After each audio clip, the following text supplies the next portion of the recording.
Hi everyone, it's your girl Titi again, and I hope you're all having a lovely week and everyone is well, everyone is, progressing and staying safe. Basically, the most important thing right now is staying safe and keeping our families and people around us and our loved ones safe.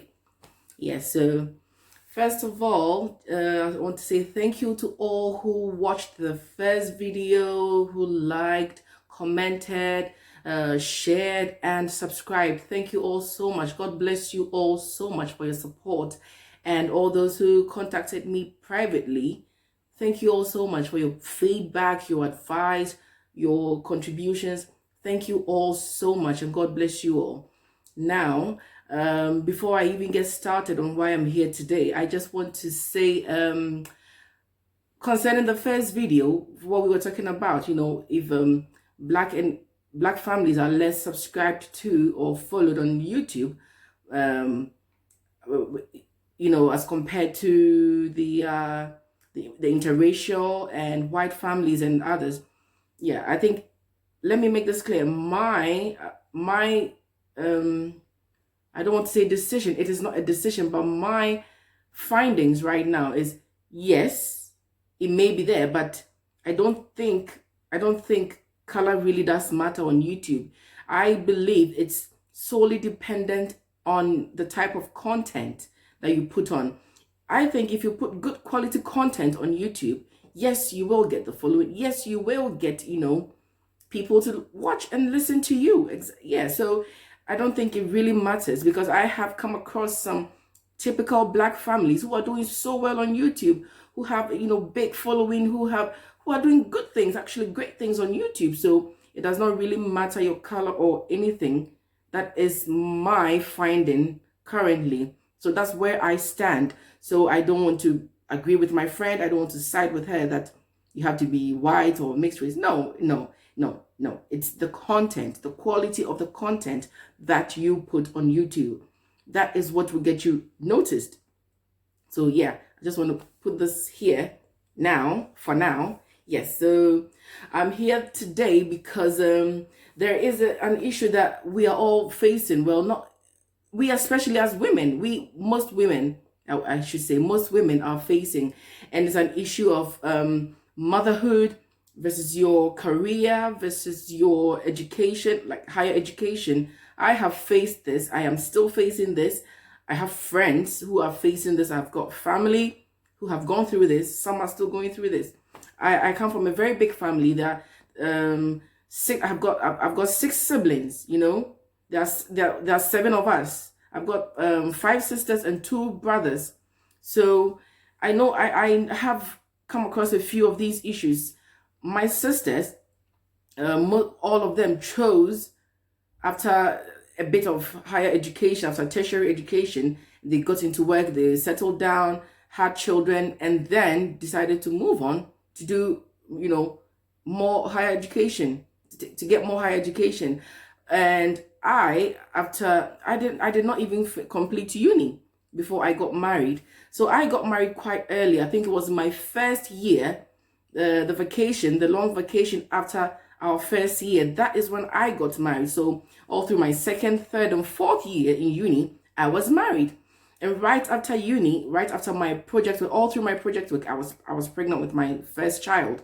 So right after uni, I had my son. I moved to England to have my son, to start my own family.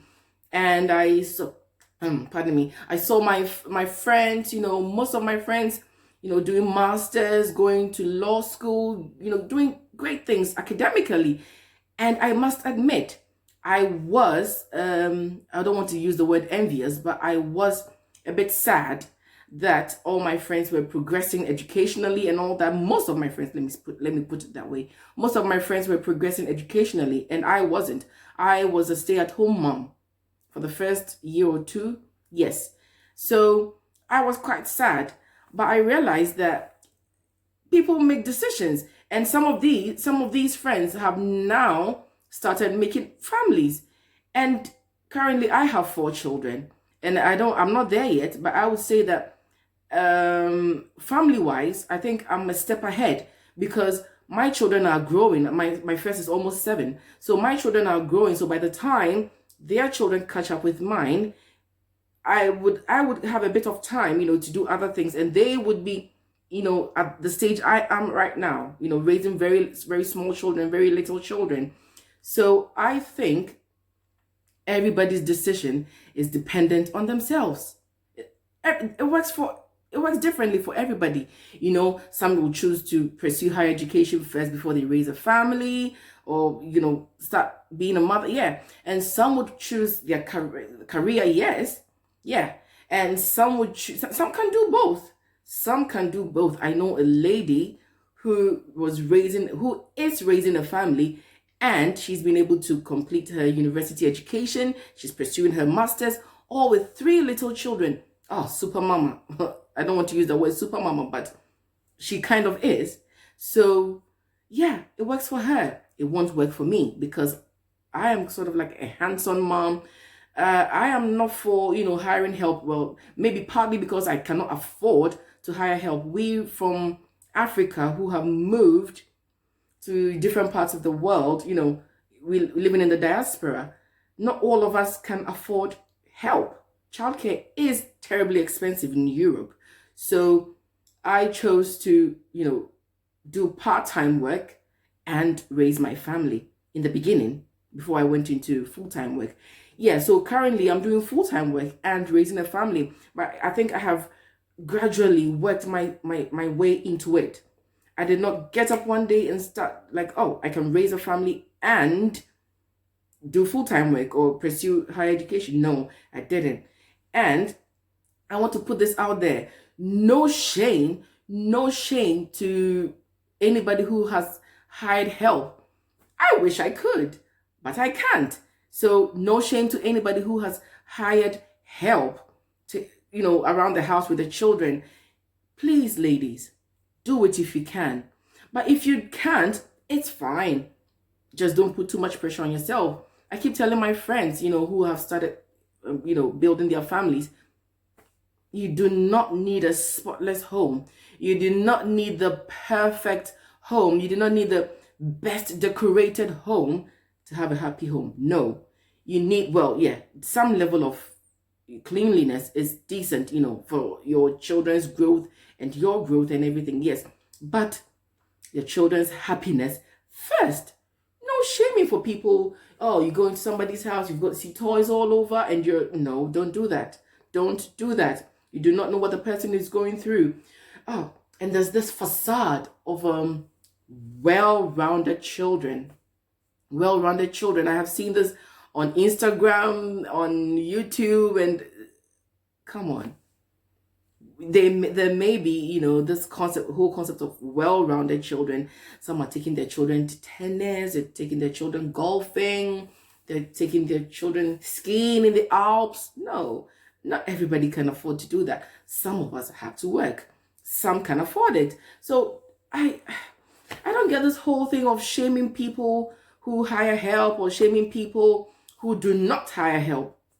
Come on, everybody has a system that works for him or her and their family. You know yourself best. You know your family best. Do not be pressured by anybody to do something you cannot do. Choose what works best for you. Choose what is best for your children. And some of us have partners or husbands who help. Good. If your partner won't help, one thing for the men on here, please do try to help your wives, because we are putting in so much effort, so much effort. We need to have a bit of help. It helps our sanity. I have been blessed by 2 wonderful couples from the church I go to. They lend me a helping hand with my children. They help in so many things, and it's amazing how God brought those people in my life to help. Fine. And you on here, if you don't have any children and you see like a mother or a couple struggling with childcare or anything, just lend a helping hand. You don't know what you're doing. It could save a mother's life or even a child's life.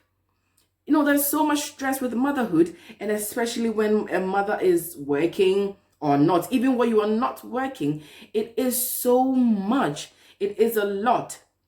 So it's quite difficult. Not everybody can choose, building a family or motherhood and having a career at the same time, or pursue higher education at the same time.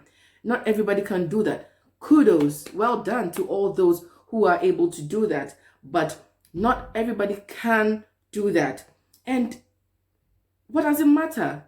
Everybody is doing what is best for them and their family. No shame, no name calling.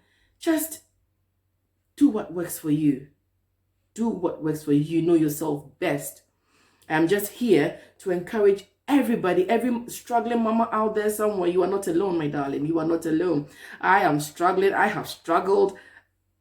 I'm still here. By God's infinite mercies, I am still here. And one thing I would like to say, come on, guys, prayers do work.